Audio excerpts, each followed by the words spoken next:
Investments जिसमें risk कम हो and returns government backed हो, वो किसे पसंद नहीं। एंड ये दोनों ही फीचर्स हमें मिलते हैं गवर्नमेंट स्कीम्स में। तो इस new video series investing in government schemes में हम 5 ऐसी स्कीम्स को डिस्कस करेंगे हर एक एपिसोड में। एंड आज के एपिसोड में हम बात करेंगे एक ऐसी स्कीम की जिसे 2015 में लॉन्च किया गया था under Beti Bachao Beti Padhao campaign, and इसका नाम है सुकन्या समृद्धि योजना। ये स्कीम लॉन्च की गई थी for girl prosperity and to secure her financial future. और तो और इस स्कीम के रिटर्न्स पीपीएफ से कई बार बेटर होते हैं। इस पे आपको ट्रिपल ई का टैक्सेशन बेनिफिट मिलता है and also this is quite affordable क्योंकि आप इसमें एज लो एज 250 रुपीज से इन्वेस्ट कर सकते हैं। Interesting no? तो इस वीडियो में हम सुकन्या समृद्धि योजना से जुड़े 7 ऐसे इंटरेस्टिंग फीचर्स को डिटेल में डिस्कस करेंगे एंड एंड में समझेंगे should you invest in this scheme. Hello everyone, my name is Astha Khurana and welcome to Zerodha Varsity Videos.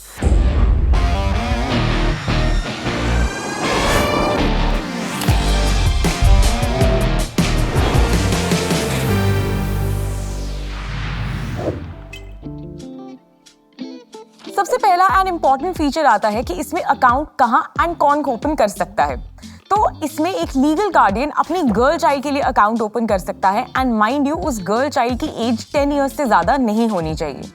एक गर्ल चाइल्ड के लिए एक ही अकाउंट ओपन किया जा सकता है एंड एक फैमिली में मैक्सिमम आप 2 गर्ल चाइल्ड के लिए अकाउंट ही ओपन कर सकते हो। लेकिन इसमें एक एक्सेप्शन है, दैट इज इन केस अगर आप ट्विन गर्ल्स को बर्थ करते हो। लेकिन उसमें भी एक चीज का ध्यान रखें, अगर आपकी फर्स्ट गर्ल चाइल्ड है एंड सेकेंड टाइम पे ट्विन गर्ल्स है तब आप 3 अकाउंट ओपन कर सकते हैं। लेकिन अगर आपने पहले ही ट्विन गर्ल्स को बर्थ किया है एंड बाद में फिर से एक गर्ल चाइल्ड हुई तो उस केस में सिर्फ आप 2 ही अकाउंट्स ओपन कर सकते हो। सुकन्या समृद्धि अकाउंट को आप किसी भी पोस्ट ऑफिस या फिर ऑथराइज्ड बैंक में ओपन कर सकते हो एंड अगर आप अपनी सिटी चेंज करते हो तो उस केस में भी आप अपना पोस्ट ऑफिस या फिर वो बैंक चेंज कर सकते हो। इसमें अकाउंट खोलने के लिए आपको फॉर्म 1 सबमिट करना पड़ेगा along with birth certificate of the girl child and legal guardian को अपना आइडेंटिटी प्रूफ जैसे कि आधार या पैन सबमिट करना पड़ेगा along with their address proof. अब बात करते हैं दूसरे फीचर की कि इस अकाउंट को ऑपरेट कौन करेगा। तो जब तक गर्ल चाइल्ड की एज 18 इयर्स नहीं हो जाती तब तक उसके लीगल गार्डियन उस अकाउंट को ऑपरेट करेंगे एंड 18 इयर्स टर्न होने के बाद गर्ल खुद अपने अकाउंट को ऑपरेट कर सकती है। अब बात करते हैं हमारे तीसरे फीचर की एंड दैट इज डिपॉजिट्स। तो जब भी आप सुकन्या समृद्धि में अकाउंट ओपन करते हैं तो आपको मिनिमम ₹250 के साथ अकाउंट ओपन करना है। फिर हर साल आपको मिनिमम 250 एंड मैक्सिमम 1,50,000 तक का डिपॉजिट कर सकते हो लमसम या फिर इंस्टॉलमेंट्स में। याद रहे आपको हर साल एक मिनिमम इन्वेस्टमेंट करनी है। अगर आप वो मिनिमम 250 रुपीज की इन्वेस्टमेंट नहीं करते हो तो आपके अकाउंट को डिफॉल्ट कंसिडर किया जाएगा एंड अपने अकाउंट को डिफॉल्ट से रिवाइव करने के लिए 15 इयर्स के अंदर अंदर आपको 50 रुपीज की पेनल्टी पे करनी पड़ेगी हर उस साल में जिसमें आपने डिफॉल्ट किया along with the minimum payment of ₹250। वैसे तो सुकन्या समृद्धि की अकाउंट की मैच्योरिटी 21 इयर्स है, लेकिन आपको इस अकाउंट में डिपॉजिट सिर्फ 15 इयर्स तक के लिए ही करना है एंड आप 250 एंड उसके मल्टीपल्स में इसमें डिपॉजिट कर सकते हो। ऑल्सो इंटरेस्टिंग थिंग इज कि 80C के अंदर आपको इसमें टैक्सेशन बेनिफिट भी मिलता है up to 1.5 lakh rupees. Coming to the fourth point and that is about returns, मतलब इंटरेस्ट। तो every quarter ministry of finance Sukanya Samriddhi Yojana के लिए इंटरेस्ट रेट अनाउंस करती है। तो सितंबर 2024 क्वार्टर तक का इंटरेस्ट रेट 8.2% है। ये एवरी क्वार्टर चेंज होता है, तो आपको इस क्वार्टर में जो इंटरेस्ट रेट मिल रहा है हो सकता है अगले क्वार्टर में वो चेंज हो जाए बिकॉज इंटरेस्ट रेट फिक्स नहीं फ्लेक्सिबल है। अगर एवरी क्वार्टर इंटरेस्ट रेट क्या है वो आप देखना चाहते हैं तो इंटरेस्ट रेट का लिंक आपको नीचे डिस्क्रिप्शन में मिल जाएगा। अब इन इंटरेस्ट रेट्स को कैलकुलेट कैसे किया जाता है? So as per the rule एक मंथ का जो भी लोएस्ट बैलेंस होगा between the 5th of that month to the end of that month उस पर इंटरेस्ट रेट कैलकुलेट किया जाता है। चलिए ध्यान से इसको एग्जांपल से समझते हैं। मान लेते हैं जिमी का अप्रैल एंड में जो बैलेंस है वो है 1 lakh rupees and May 10th को जिमी 50,000 और इन्वेस्ट करता है। तो मई मंथ के एंड में आइडियली जो इंटरेस्ट है वो कैलकुलेट होना चाहिए 1,50,000 पर, बट ये इंटरेस्ट रेट कैलकुलेट होगा 1 लाख पर because as per the rule 5th से लेकर 30th तक जो लोएस्ट बैलेंस था वो 1 लाख रुपीज था। सो इसलिए इट इज एडवाइजेबल या फिर इट इज वाइज कि अगर आप इंस्टॉलमेंट्स में इन्वेस्टमेंट कर रहे हैं तो वो 5th ऑफ एवरी मंथ से पहले होना चाहिए एंड अगर लमसम में कर रहे हैं फॉर बेटर रिटर्न्स आपको उसको 5th अप्रैल से पहले इन्वेस्ट करना चाहिए। ये इंटरेस्ट रेट हर साल फाइनेंशियल ईयर के एंड में आपके सुकन्या समृद्धि अकाउंट में ऐड किए जाते हैं, मतलब ये एनुअली कंपाउंड होते हैं। चलिए अगर जिमी के एग्जाम्पल से समझें जो मैक्सिमम इन्वेस्टमेंट करता है ऑफ 1.5 लाख एवरी ईयर, लेकिन इसमें दो चीज़ों का ख्याल रखें। वैसे तो मैंने बोला था that interest rate every quarter change होते हैं, लेकिन इलिस्ट्रेटिव पर्पसेस के लिए हमने इसमें सेम ही इंटरेस्ट रेट रखा है, दैट इज 8.2%। ऑल्सो हम ये मानकर चलते हैं कि जिमी अपनी सारी ही इन्वेस्टमेंट्स को अप्रैल 5 से पहले करता है एंड दैट इज वाई उसको 12 मंथ्स का पूरा ही इंटरेस्ट मिलता है। तो towards the end of 21 years, जहाँ पर उसने 15 ईयर्स तक 1.5 लाख का डिपॉजिट किया है, तो उसको इंटरेस्ट मिलेगा 49,32,119 रुपीज़ का। एंड वहीं 21 साल के बाद उसको टोटल अमाउंट मिलेगा 71,82,119 का। अब बात करते हैं फिफ्थ फीचर की, आपका ये अकाउंट मैच्योर कब होगा। यस, जैसे कि मैंने पहले बोला कि 21 साल के बाद मैच्योर होगा, 21 years and not the age of 21। इसका मतलब अगर आपकी गर्ल 3 इयर्स की थी जब आपने ये अकाउंट खोला, तो 21 साल के बाद मैच्योर होगा, मतलब व्हेन शी टर्न्स 24। अब सिक्स फीचर में हम डिस्कस करेंगे कुछ एक्सेप्शंस को कि कब आप इस अकाउंट को प्री मैच्योर क्लोज कर सकते हो। तो ऐसी 3 सिचुएशंस है। सबसे पहली सिचुएशन है in case of marriage of the girl. तो इसमें आपको ये प्रूफ सबमिट करना पड़ेगा कि अब उस गर्ल की जो एज है वो मोर देन 18 ईयर्स है। तो उस केस में आप इसको प्री मैच्योर क्लोज कर सकते हो, लेकिन इसमें भी एक कंडीशन है। ये अकाउंट आप उस मैरिज डेट से 1 मंथ पहले नहीं क्लोज कर सकते एंड मैरिज डेट के 3 मंथ्स बाद नहीं क्लोज कर सकते।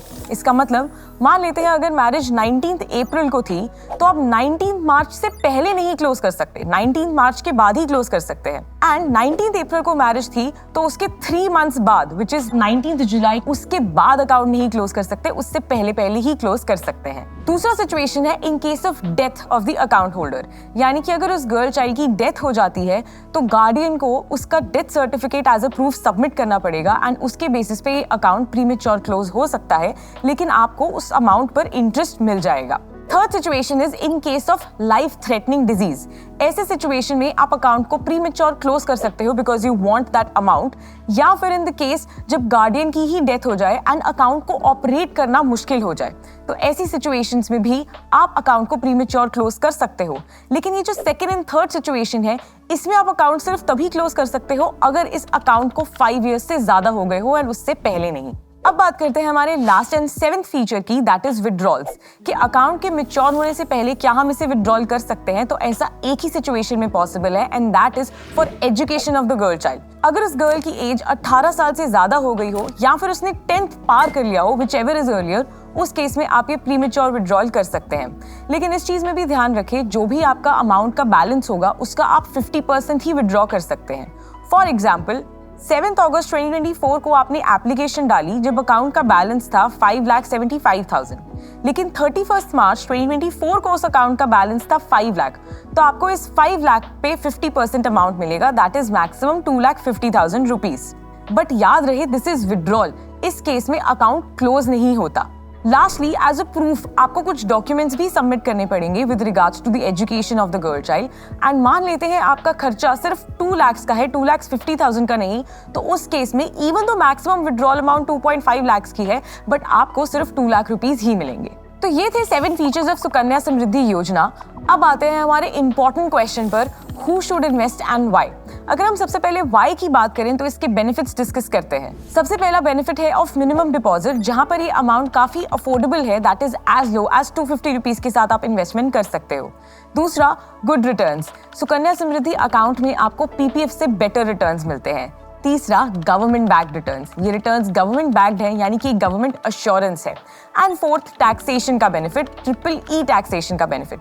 इस केस में आपको एटीसी का बेनिफिट मिलता है ऑन 1.5 लाख रुपीज, आपको इंटरेस्ट के ऊपर भी टैक्स नहीं देना पड़ता एंड विड्रॉल अमाउंट पर भी कोई भी टैक्स नहीं डिडक्ट होता। ऑल्सो इंटरेस्टिंगली, ट्रिपल ई के टैक्स बेनिफिट से you also save 46,800 rupees as well. Let me explain you how.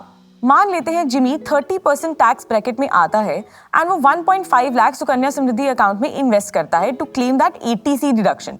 तो अब अदरवाइज जो आपको इस 1.5 लाख पर टैक्स देना पड़ता वो नहीं देना पड़ेगा and that is how you save 46,800 and actually आपका नेट आउटफ्लो 1,50,000 नहीं बल्कि 1,03,200 ही होगा। तो आपके इस 1,03,200 के आउटफ्लो पर IRR अगर देखें तो वो 8.2% नहीं बल्कि 11.5% निकल कर आता है। Now that we know the benefits of Sukanya Samriddhi योजना, अब बात करते हैं should you invest in this scheme। तो सबसे पहला पॉइंट तो ये है that if you have a girl child then only you can invest in this scheme। दूसरा, if you do not want to take risk then investing in this scheme makes more sense because equity में इससे ज्यादा risk attach होता है। लेकिन अगर आपको risk लेने में कोई प्रॉब्लम नहीं है तब आप इक्विटी में इन्वेस्ट कर सकते हैं बिकॉज ऑफ कोर्स उसके रिटर्न्स बेटर है। लेकिन एक चीज का ख्याल रखें, सुकन्या समृद्धि योजना एफडीज या फिर और डेट इंस्ट्रूमेंट्स से बेटर रिटर्न्स देती है, so that can be a better option अगर हम डेट इंस्ट्रूमेंट्स की बात करें तो। नेक्स्ट अगर हम बात करें कि अगर आपको लॉक इन पीरियड का बेनिफिट चाहिए, उस केस में you should invest in Sukanya Samriddhi Yojana. अगर आपको लगता है कि आप एक डिसिप्लिन्ड इन्वेस्टर नहीं है या फिर अपनी एसआईपीस को रेगुलरली नहीं रखते या फिर बार बार अमाउंट को विड्रॉ करते हैं, तो इन दैट केस आपको सुकन्या समृद्धि योजना में इन्वेस्ट करना चाहिए बिकॉज इसका लॉक इन पीरियड काफी लंबा है, दैट इज 21 ईयर्स, एंड इसमें आपका जो भी अमाउंट है वो काफी अच्छे से कंपाउंड होगा। नेक्स्ट चीज है एसेट एलोकेशन की।